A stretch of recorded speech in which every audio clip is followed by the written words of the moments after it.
और चलिए सबसे पहले हम आपको बड़ी खबर बताने जा रहे हैं। गोपाल खेमका मर्डर केस से जुड़ी ये पहली जो बड़ी खबर सामने आ रही है। पहला एनकाउंटर इस मामले में शूटर को पिस्टल सप्लाई करने वाला मारा गया है। पटना में मुठभेड़ के दौरान आरोपी विकास ढेर हुआ है। पटना का ये बड़ा हथियार सप्लायर था विकास, जिसका नाम बताया जा रहा है, जिसे कुछ देर पहले ही मुठभेड़ के दौरान ढेर किया गया है। और इस विकास ने ही गोपाल खेमका मर्डर केस के जो मुख्य शूटर था उमेश यादव, उसे पिस्टल सप्लाई की थी। मुठभेड़ के दौरान ये आरोपी विकास से ढेर हुआ है। ये ईंट भट्टा के अंदर ही यहां पर बताया जा रहा है। ये पहला encounter Gopal Khemka murder case में आप देख रहे हैं किस तरह से अब पुलिस की कार्रवाई यहां पर और तेज होती नजर आ रही है। अमिताभ ओझा जुड़ गए ज्यादा जानकारी के साथ, स्पॉट से हमारे साथ मौजूद है। अमिताभ, दिखाइए और मुठभेड़ किस वक्त हुई, कैसे पुलिस पहुंची इस विकास तक?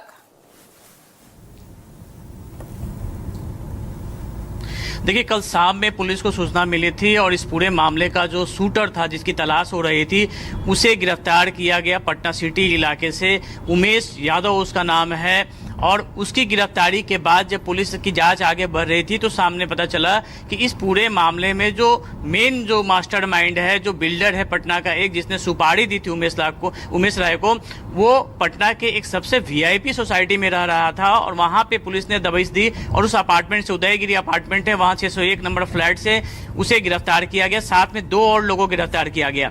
जब पुलिस वहां पे पहुंची थी तो अंदर से बंद कर लिया था उसने दरवाजा, फिर बाद में पुलिस सीढ़ी से छत के सहारे घुसी उसके घर में, उसके बाद गिरफ्तार किया गया। जब उमेश राय से पूछताछ चल रही थी तो उसने बताया कि उसने ये हथियार इस घटना को अंजाम देने के लिए माल सलामी, जो पटना सिटी में पड़ता है, वहां पे लिया था। और वहां उसके बाद विकास उर्फ राजा उसका नाम है, उसके बाद पुलिस की टीम कल देर रात लेकर जब वहां पहुंची विकास उर्फ राजा के घर पे छापेमारी करने के लिए, जो पीर दमरिया इलाका है माल सलामी का, वहां रहता था।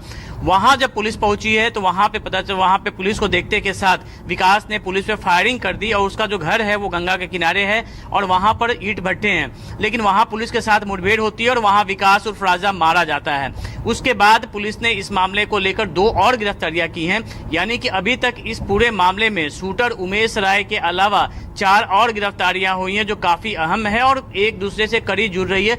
घटना में प्रयुक्त जो स्कूटी जिसका सीसीटीवी विजुअल सामने आया था वो था। इसके अलावा हथियार भी बरामद कर लिया गया और साथ ही वो कपड़े जो घटना के समय उमेश राय ने पहन रखे थे वो भी पकड़ा गया, वो भी बरामद कर लिया गया है। अब पुलिस इस पूरे मामले में डीजीपी आज शाम 5 बजे प्रेस कॉन्फ्रेंस करने वाले हैं। तब सिलसिलेवार ढंग से इस पूरे घटनाक्रम की कलाई जो सारी जो राज है वो बेपर्द होंगी। लेकिन जो हमारे सूत्र बता रहे हैं वो साफ कर रहे हैं कि इस पूरे मामले में 10 लाख की सुपारी उमेश राय को दी गई थी, जिसमें से कि अभी सिर्फ उसे 10,000 रुपए मिले थे, बाकी पैसा काम होने के बाद देना था। और ये सारी सुपारी पटना के एक बिल्डर ने दी थी उसे। अब बिल्डर की गोपाल खेमका के साथ क्या रंजिश थी, इस बात की पुलिस तस्दीक कर रही है, पता कर रही है। और साथ ही इतने रिहायशी अपार्टमेंट में वो पिछले 3 साल से रह रहा था, आखिर उसने क्या गुंजन खेमका की हत्या, जो गोपाल खेमका के बेटे, उसकी हत्या में भी उसकी संलिप्तता है। इन सारी बातों को लेकर पुलिस अभी जांच कर रही है।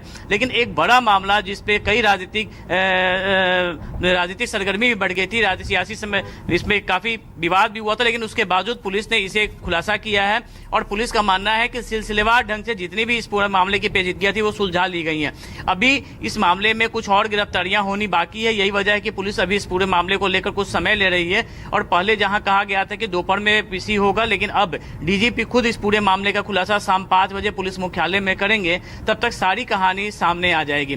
लेकिन विकास उर्फ राजा के बारे में जो जानकारी मिल रही है उसके बारे में ये सूचना पुलिस को मिली थी कि वो लगातार पटना सिटी के कई जो शूटर हैं उन्हें हथियार सप्लाई का काम करता था। उसके घर पे भी छापेमारी की गई है और वहां से भी कई हथियार बरामद किए गए हैं। फिलहाल पुलिस की टीम जो है अभी इस पूरे मामले को लेकर पटना के कई और इलाके में भी छापेमारी कर रही है और वहां से भी कुछ गिरफ्तारियां होनी है कि कुछ लोग जो इस पूरे सिंडिकेट में जुड़े थे, चाहे वो हथियार सप्लायर हो या फिर जो स्कूटी देने वाले हैं या फिर जो लोग लाइनर का काम कर रहे थे, उन सबकी गिरफ्तारियां होनी है। लेकिन एक बड़ा सवाल जो आ रहा था कि आखिर गोपाल खेमका की हत्या क्यों हुई। ये सभी जानते थे कि घटना को शूटर ने अंजाम दिया था और पुलिस जो बता रही है कि उमेश राय एक पुराना अपराधी है और ये कॉन्ट्रैक्ट किलिंग करता था, न सिर्फ बिहार में बल्कि दूसरे राज्यों में भी जाकर यह कॉन्ट्रैक्ट किलिंग करता था। पिछले 24 जून को ही ये दिल्ली से यहां लौटा, पटना आया था, अपने घर आया था। और उसके बाद इसने घटना को अंजाम दिया था। जब पुलिस उसके घर पहुंची थी तो अपने बच्चे को स्कूल से लाने के लिए गया था। उसके बाद पुलिस ने उसे दबोच लिया और उसके बाद जब पूछताछ हुई तो उसने सारी कहानी बयां कर दी। लेकिन अभी भी उससे पूछताछ की जरूरत है, क्योंकि इस पे और भी कई मामले हैं जिसकी तलाश जानकारी पुलिस ले रही है। अब इसमें एक और एंगल जो था, जो पुलिस अजय वर्मा पे सख्त तलाश रही थी कि आखिर अजय वर्मा से इस घटना का क्या कनेक्शन था। तो उसके बारे में पुलिस को जानकारी मिली है कि दिल्ली से आने के बाद यह अजय वर्मा से मिला था 22 जून को, और उसके बाद 24 जून को की रात में अजय वर्मा की गिरफ्तारी होती है। उसके 3 अन्य सहयोगियों के साथ उसके पास से मेड इन जर्मनी पिस्टल मिलते हैं और कई हथियार मिलते हैं। तो अब पुलिस उस एंगल से भी अब अजय वर्मा को रिमांड पर लेने की तैयारी कर रही है कि आखिर उसका उमेश राय से क्या कनेक्शन था और बिल्डर के साथ उसकी क्या कनेक्शन थी। क्योंकि इससे पहले भी कई जो सुपारी किलिंग वाली हत्या होती है वो जेल में बैठा अजय वर्मा ही के नेटवर्क में होता था और उसे इस बात की जानकारी होती थी। और पुलिस जब सीसीटीवी फुटेज लेके उसके पास गई थी, शुरू में तो अजय वर्मा ने पहचाने से इनकार किया, लेकिन बाद में उससे भी इनपुट मिली। और इसमें सबसे बड़ा जो ब्रेक थ्रू मिला है, जो पुलिस की सोर्स हमारे बता रहे हैं कि जब गोपाल खेमका का अंत्येष्टि के लिए गया था, उस वक्त एक अपराधी की गिरफ्तारी हुई थी जो पुनपुन इलाके का अपराधी था। उसे एक डीएसपी के बॉडीगार्ड ने पहचान लिया था और उसके बाद सबसे पहले उसकी गिरफ्तारी हुई थी और उसके बाद सिलसिलेवार ढंग से इस पूरे मामले का खुलासा होते गया और उसके बाद उमेश राय को गिरफ्तार कर लिया गया। हालांकि उमेश राय काफी शातिर है, अभी उससे काफी जानकारियां ली जानी है और पुलिस की सबसे बड़ी जो अभी उससे जानकारी लेनी है कि क्या गुंजन खेमका हत्याकांड और या फिर जो इस पूरे मामले में एक जो आरोपी जो जेल गया था गुंजन खेमका की हत्या के मामले में, अभिषेक उर्फ मस्तू, उसकी हत्या में भी क्या वो शामिल था। ये काफी शार्प शूटर है और जिस तरीके से उसने इस पूरी घटना को, हालांकि जो उमेश राय है उसकी उम्र करीब 45-50 वर्ष की है, भारी भरकम शरीर, लेकिन इसके बावजूद वो शार्प शूटर था और कितनी आसानी से वो वहां घटना को अंजाम देकर निकल गया था, ये चौंका रही थी। कि इसके बाद ही अंदाजा लगाया जा रहा था कि जो भी इस घटना में शामिल है वो काफी शार्प शूटर है, पेशेवर है और ये बात उमेश राय की गिरफ्तारी के बाद पुख्ता हो गई है। पुलिस को यह भी जानकारी मिली है कि इसके खिलाफ दिल्ली में भी इसने कई सुपारी किलिंग की है और यही वजह है कि दिल्ली पुलिस से भी इसके कॉन्टैक्ट की तलाश की जा रही है कि क्योंकि ये दिल्ली में ही रहता था, समय समय पर बिहार आता था और घटना को अंजाम देने के बाद फिर वापस दिल्ली चला जाता था। ठीक है अमिताभ, आप लगातार बने रहिएगा और तमाम वो तस्वीर हम स्पॉट से दिखा रहे हैं जहां पर इस एनकाउंटर को अंजाम दिया गया है। लगातार अमिताभ हमारे साथ बने हुए हैं और कुछ ही देर में हमारे साथ मेरे सहयोगी भी जुड़ेंगे और फिलहाल जो राजनीतिक मेहमान हमारे साथ है मैं उनका परिचय आपको करा देती हूं।